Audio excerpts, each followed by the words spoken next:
root is ready to release from the soil. It's not my job to pull it out. It is my job to wait for the root to release from the soil. And then the root will be ready for the medicine. And so we're going on, and the songs and the digging and the moving of the earth, and the sky is changing, the earth is changing, the environment is changing. It was like I was in a completely another world, oblivious to everything except what I was doing right in that moment. And then, unexpectedly, I thought I had further to go, and all of a sudden, it's in my hand.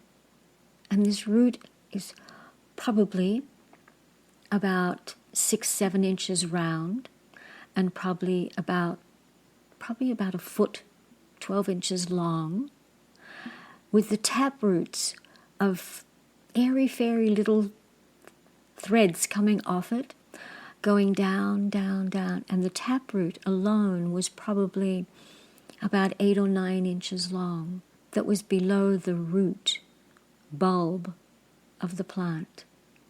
And I stood there, and the tears just flowed, because Mother Earth had taught me of her wisdom, and I had done this for the medicine that this man was going to make.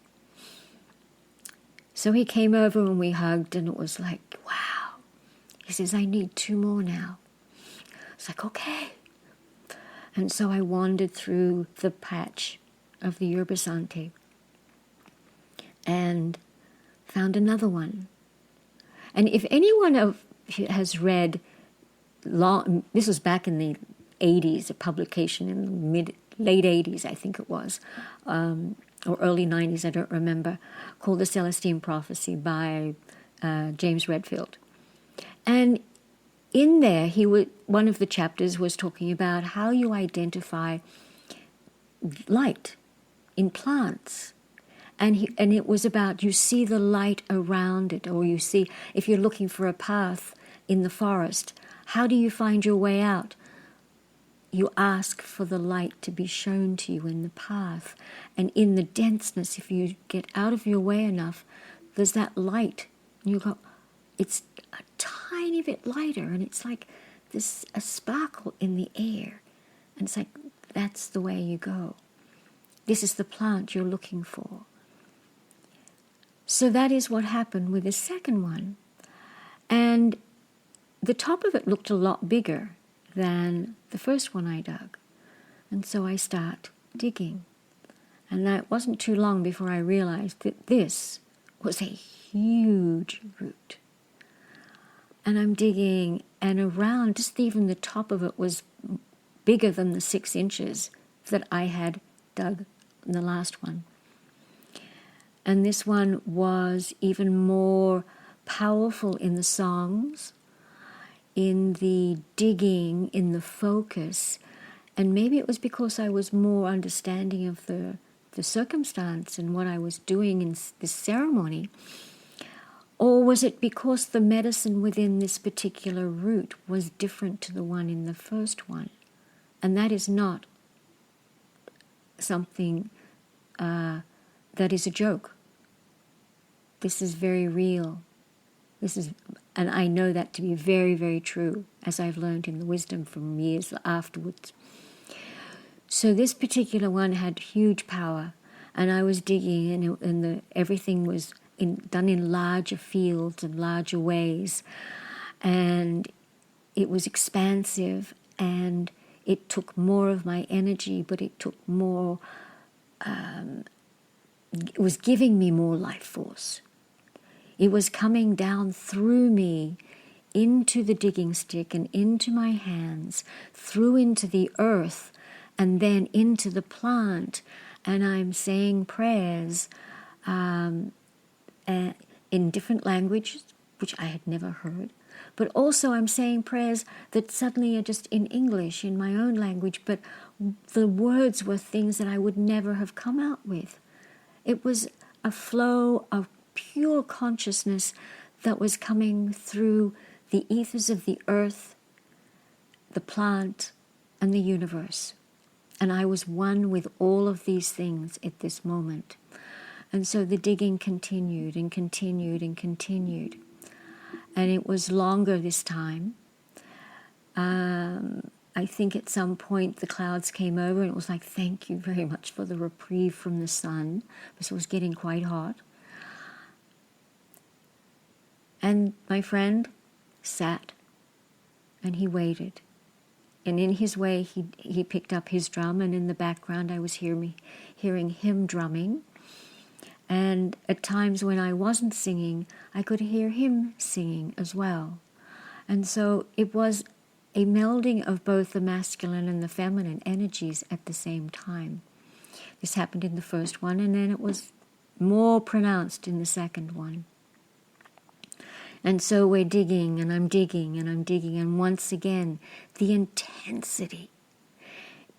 The plant and the earth were telling me, we are getting ready, we are getting close, and so don't stop, don't stop.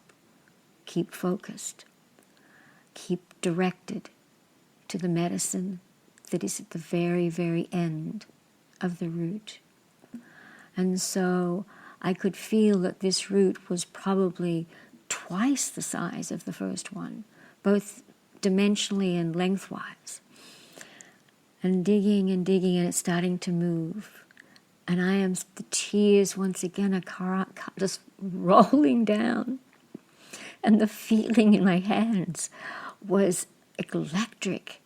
And my whole body was transformed.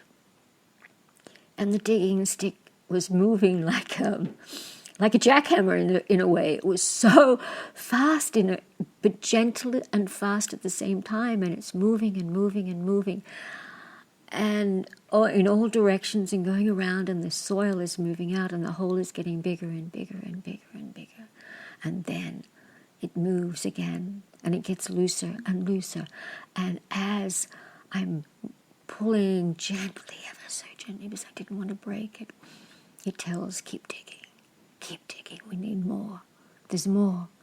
And I keep going, and I keep going, and I keep going. And eventually, in a split second, the root is gently in my hands, detached from the earth. I don't even really know how it happened. It just happened. It became one with me. And I looked at the hole and I thought, oh my goodness, it was huge, relative. And the tears are both flowing, and my friend comes over, he's got his drum and he's still drumming, and the tears are in his eyes, because it was such a powerfully beautiful experience for us that Mother Nature had once again honored and offered. And so I handed him this root, and it was like handing a baby to the father. It was such a powerful, and he looked at this and it was like, whoa, this is powerful medicine in here. And so we took a break and rested for a while in the shade. And he says, I need one more. I didn't think I did, but he says, I do need one more. And so I stood up again and walked around. And there, off on the outskirts, it's like a little hand was being raised and say, look at me, it's my turn. And so I walked over out of a totally different direction to where I was before. I walked over to this smaller plant, thankfully, and knelt down and started digging and talking. And it's, you sing and you pray and you talk, and words that you've never even uttered before come forth.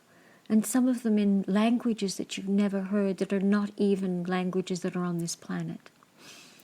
And the digging started, and the moving, and this was like, it was sort of like Mama Bear, Papa Bear, and Baby Bear. You know, the Mama Bear had been the first one, and the Papa Bear was like the huge root that had just been taken. And then this one is like, and it's my turn, and I'm just little. And so we dug that one, and it was much lighter. The songs were much lighter. They were childish.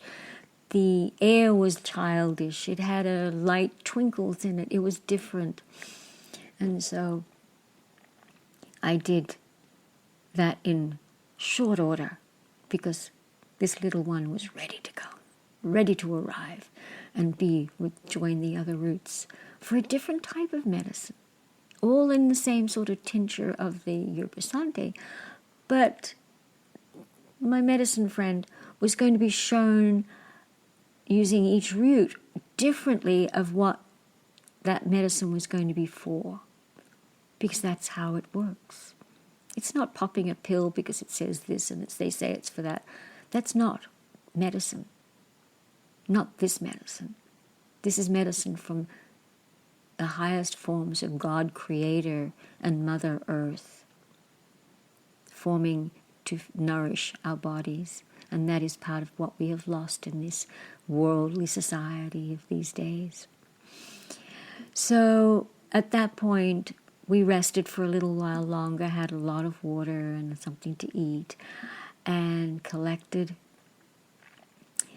our treasures and our belongings. And we walked back down the mountain to the car, not even able to say anything because it was such a powerful experience. Get in the car and then drive back to where his place was, and to what he was going to be doing. And at that, we had a cup of tea and rested a little bit, and it was time for me to leave. I was elated and exhausted, but what an amazing experience I had been shown as a role for the woman